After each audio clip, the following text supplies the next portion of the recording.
3টে বেজে গেল, কিন্তু মাঠে লিড়াতে আসলাম। আসার পরে দেখছি মেঘও হয়ে গেল।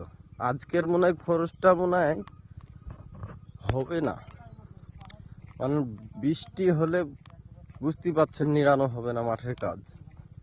তো এই যে আমাদের বেশি মুনিশ দেখেন, এই যে গাছের গোড়ায় সে বসে আছে।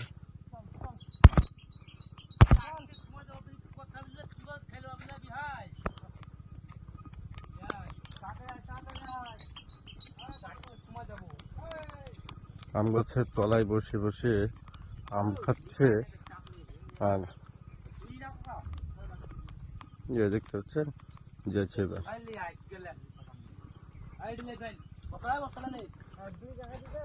সবুজ মাঠ,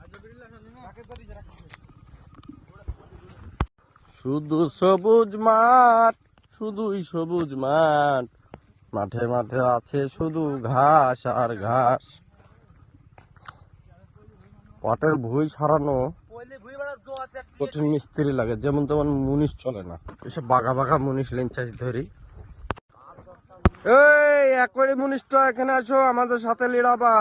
দেখছেন পাটের কোয়ালিটিটা দেখেন, অনেক সুন্দর, অসাধারণ। এত সুন্দর দোপ, এগুলো হলে পেঁয়াজের জমির পাট, তার কারণ থেকে পাটের কোয়ালিটি ভালো। লাইন দিয়ে বসবে।